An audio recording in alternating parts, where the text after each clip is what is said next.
Hello friends, good evening. আর আজ সন্ধেবেলায় আমি দেখো আটা মাখতে বসে গেছি।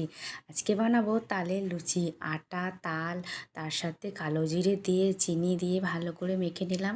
এখন দেখো ছোট ছোট লেচি কেটে নিয়ে বেলে নিচ্ছি। আর কয়েকদিন ধরেই ভাবছি তালের লুচি খাবো, খুবই ইচ্ছে করছিল, কিন্তু শরীরটা আমার বেশ ভালো ছিল না, তাই আর বানাতে ইচ্ছে করছিল না। তো ফাইনালি আজকে বানাতে শুরুই করে দিলাম। আর এবারের জন্মাষ্টমীর দিনেও আমি তালের বড়া বা লুচি করতে পারিনি গো, আমার শরীরটা ভালো ছিল না।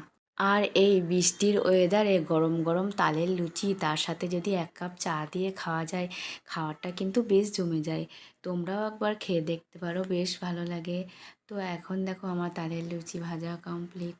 আজকে আমি তালের লুচি বানালাম আর ভাবছি আগামীকাল তালের বড়া বানাবো। তো বন্ধুরা দেখো আমার গরম গরম লুচি তৈরি হয়ে গেছে। তোমরা কে কে খাবে চলে এসো। টাটা।